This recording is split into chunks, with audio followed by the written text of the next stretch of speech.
by a hard-working group of unselfish guys. Was no thing of beauty, believe me, and I didn't do a real good job in the second half helping us keep poised.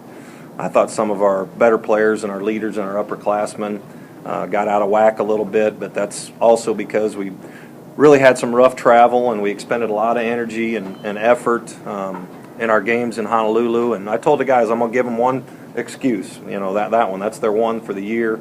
And now we got a couple tough road games coming up back to back. We still got to get them rested up a little bit. But that was a gutsy effort to hang on and pull that thing out against a really good team, very talented, very well coached. Dan's doing a great job. Just feel very fortunate to get the win. Questions? Greg, the good stuff first. Talk about Justin Gant, first of all, kind of continuing the good work that he did in Hawaii, and maybe even more so. Yeah, he looked like he was the best player on the floor in the first half, and he just continues to play more aggressive. I love when he attacks on the offensive end because he's very talented there. He's always been a good, smart defender because you can switch him to guards, just like an Iki. Guys like that in our league, we do that a lot. But we have to make a concerted effort to throw him the ball inside as well as RJ, just so it opens things up for our perimeter a little bit. And we miss them a lot. And they don't post all the time. He and RJ like to pop and shoot the perimeter shots and do those things. But I really thought he was terrific and another double-double, and he's a very good player and he's only going to get better. Talk about feeding the post in general and driving the post. That's been a successful point of emphasis all year for you. Maybe more so today than ever.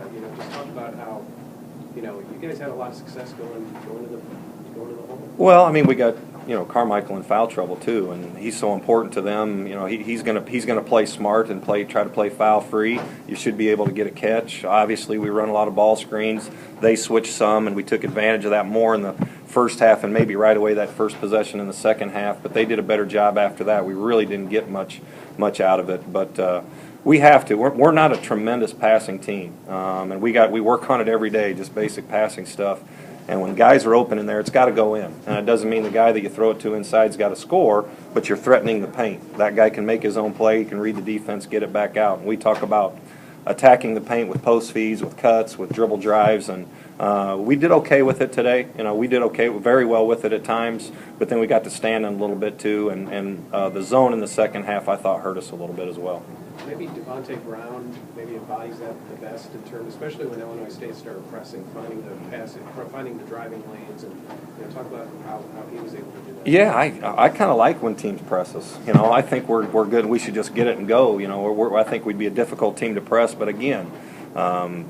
Odom plays 30-plus minutes every game over there, and he's usually the guy that breaks it pretty easy. Dewan was tired. Guys were a little bit tired, and that affected us. We got standing around a little bit, let them be the more aggressive team. When teams are, you got to be the more aggressive team. You got to search your will, and they did a tremendous job in the second half of being aggressive in that stuff, get us standing around. We made a lot of errant passes, I thought, too, and just didn't quite have the poise that we're going to and that we needed to today to close it out a little easier. Greg, can you talk about what's going through your mind there after Justin misses that free throw, 6 seconds left, and it seemed like you guys defended it pretty well coming down. Well, they had plenty of time, so I was really worried about it. And you don't want to give up a three, obviously. That's the only thing that can beat you there. But we got beat so quick for a layup on the previous possession. Justin made one. He did his job. It had been nice to get two, but you just don't want to lose that game. And he caught it pretty deep. And to me, it was up there for about a half hour. I thought it looked like it was pretty good. But we did some really good defensive.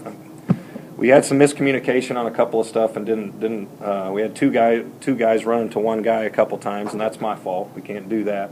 But for the most part, we guarded those last few possessions pretty well.